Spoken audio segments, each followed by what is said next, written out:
Bonjour à tous, si je suis déguisée en bonne sœur, c'est aujourd'hui pour vous parler des 7 astuces pour économiser de l'argent afin de partir voyager. Je vous ai déjà fait une vidéo de la sorte proposant mes conseils pour financer ces voyages, mais elle date il y a bien 1 an et demi, 2 ans. Je vous y renvoie tout de même parce que je pense qu'elle est toujours assez véridique. Mais comme j'ai changé d'appareil, de son et autres, je me suis dit qu'il fallait peut-être réactualiser tout ça. Payer des voyages n'est pas quelque chose qui se fait simplement. Ça demande des sacrifices, ça demande à ce qu'on travaille plus, à ce qu'on économise plus. Et c'est la raison pour laquelle j'avais envie de vous parler de ce que moi j'ai fait en 7 points pour réussir à économiser plus d'argent afin de partir voyager. Mais bien évidemment, vous pouvez garder cette somme économisée pour faire autre chose. Le voyage, c'est un petit peu le prétexte, c'est parce que j'en parle sur cette chaîne, mais bien évidemment, ça peut servir dans plein d'autres situations. Tout d'abord, avant de commencer, un petit conseil général, listez toujours vos rentrées d'argent et vos dépenses d'argent. Il est important de ne pas être pris au dépourvu et de toujours savoir combien on possède. Ça ne sert à rien de faire l'autruche et de ne pas vouloir aller voir je sais pas, sur son compte combien on a d'argent. Je le dis parce que ça paraît un peu débile, mais moi c'est quelque chose que j'ai fait un certain temps. Même de temps en temps ça me le fait encore parce que je me dis, je sais que j'ai dépensé, donc je sais que mon compte n'est pas au top. J'ai pas forcément envie d'aller voir, mais il y a un moment il faut aller voir les choses parce qu'il faut qu'il y ait une somme fixe dont on soit sûr. On essaye au maximum de payer avec de l'argent que l'on a et d'éviter les dettes parce que bien évidemment des dettes engendrent encore des dettes. Et maintenant c'est parti pour les conseils. Premier conseil qui a trait au logement. Alors pour ceux principalement qui n'ont pas accès au Crous, mais également qui y ont accès, la colocation. La colocation, c'est une très bonne solution pour économiser de l'argent. C'est probablement ce qui, moi, m'a permis d'économiser le plus d'argent.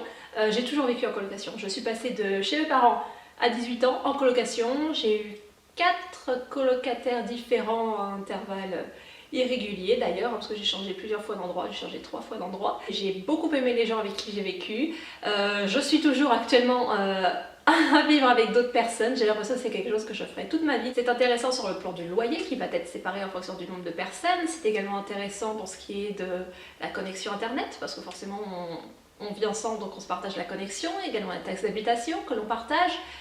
Tous ces plans-là sont bons à prendre. Attention cependant, votre APL sera diminué.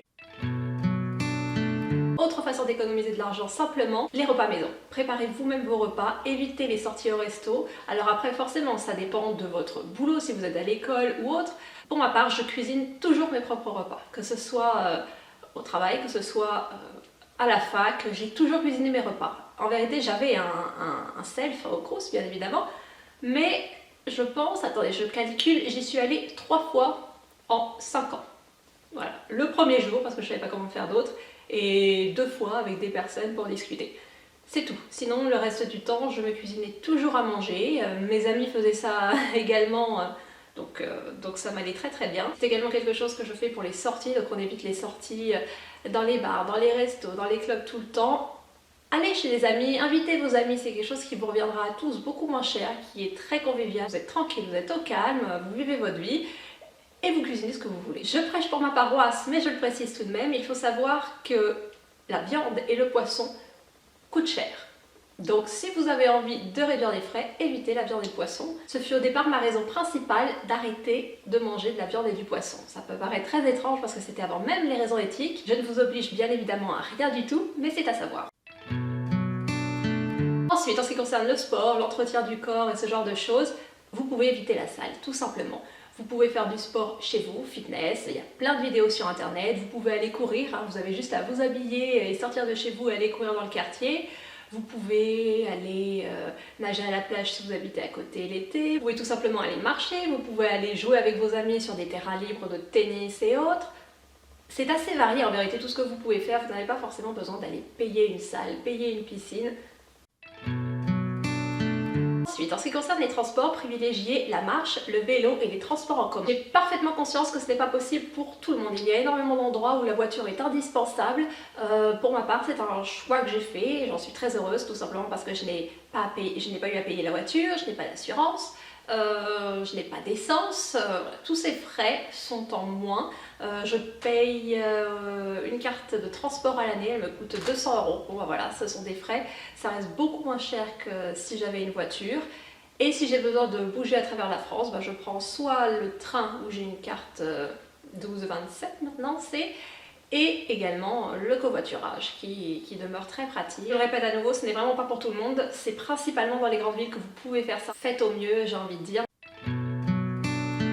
Ensuite, en ce qui concerne le shopping, j'ai envie de dire, achetez les choses utilement. Soyez pragmatique dans vos achats, vous n'avez pas besoin de changer de vêtements toutes les saisons. Je pense que vous me voyez assez souvent dans les vidéos avec les mêmes habits ou autres, voilà, tout simplement parce que j'achète des vêtements originalement qui sont de qualité, qui sont souvent fabriqués en Europe. À nouveau, je prêche pour ma paroisse. Ça ne veut pas dire qu'il ne faut plus jamais rien acheter, mais il faut être pragmatique dans ses achats. Si au mois d'octobre vous réalisez que vous n'avez plus de parapluie, achetez un parapluie parce que vous allez en avoir besoin, c'est évident. Après, si ça vous fait plaisir, faites-le, mais à nouveau, logique d'économie, vous n'avez pas besoin de ces choses. Ensuite, un point qui personnellement m'intéresse beaucoup parce qu'il fait partie de mes dépenses est la culture. Alors j'ai fait toute une vidéo réservée à l'accessibilité de la culture, le fait qu'elle soit gratuite, qu'on puisse y avoir accès facilement. Je vous y renvoie, mais je répète que la culture n'a pas forcément à être payante, que ce soit pour les études ou pour sa vie personnelle. Vous avez énormément de livres dans les BU. Tout simplement, lorsque vous êtes étudiant. La majorité de mes livres, moi je les ai empruntés, la majorité de mes codes, je les ai empruntés pour les examens et autres. Il y a plein de gens qui font ça, il y a plein de professeurs qui m'ont dit qu'ils avaient fait ça quand ils étaient jeunes. Donc, que ce soit pour les études ou dans votre vie privée, vous avez les bibliothèques, universitaires ou pas, vous avez des cours en ligne, vous avez des vidéos YouTube où on apprend beaucoup de choses, vous avez des émissions télé, radio, tout ça c'est gratuit à partir du moment où vous avez une connexion internet. Mais bon, je pense que si vous regardez cette vidéo, vous pouvez avoir accès à ces émissions là. Pour ce qui est ouvrage autre qu'universitaire, je sais que personnellement dans ma bibliothèque, nous avions accès à énormément de romans qui n'avaient rien à voir avec ça. J'avais accès à toutes les bibliothèques, que ce soit de langue, d'histoire et autres, je pouvais tout voir, donc je pouvais emprunter pas mal de romans où que j'aille, parce que ma carte allait dans toutes les bibliothèques de la ville. Je ne sais pas si c'est votre cas, mais renseignez-vous dans ce cas. Et même si ce n'est pas le cas, un abonnement à la bibliothèque, ça revient à 15 € quoi. Donc je pense que c'est tout de même pour le coup une dépense pragmatique. En ce qui concerne les films, si vous voulez rester dans la légalité, ce que je vous encourage fortement à faire, attendez leur diffusion, que ce soit sur la télé, sur l'ordinateur ou même pour le cinéma, demandez par exemple une carte de cinéma à Noël. Vous pourrez avoir accès à 10, 20 ou illimité bien évidemment selon la carte que vous aurez.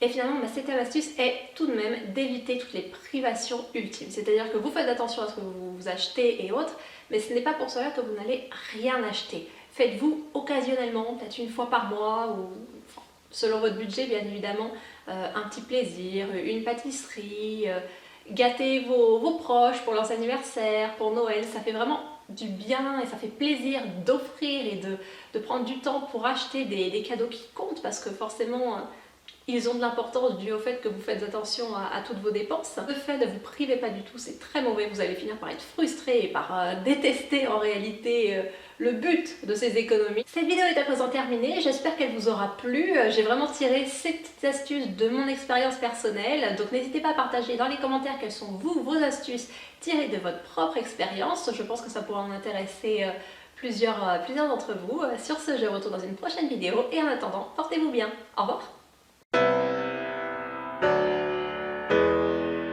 Bonjour à tous, je vous retrouve dans cette nouvelle vidéo pour vous parler de voyage et plus particulièrement de bucket list. Vous avez probablement déjà vu ce genre de vidéo sur YouTube ou même à l'écrit sur des blogs.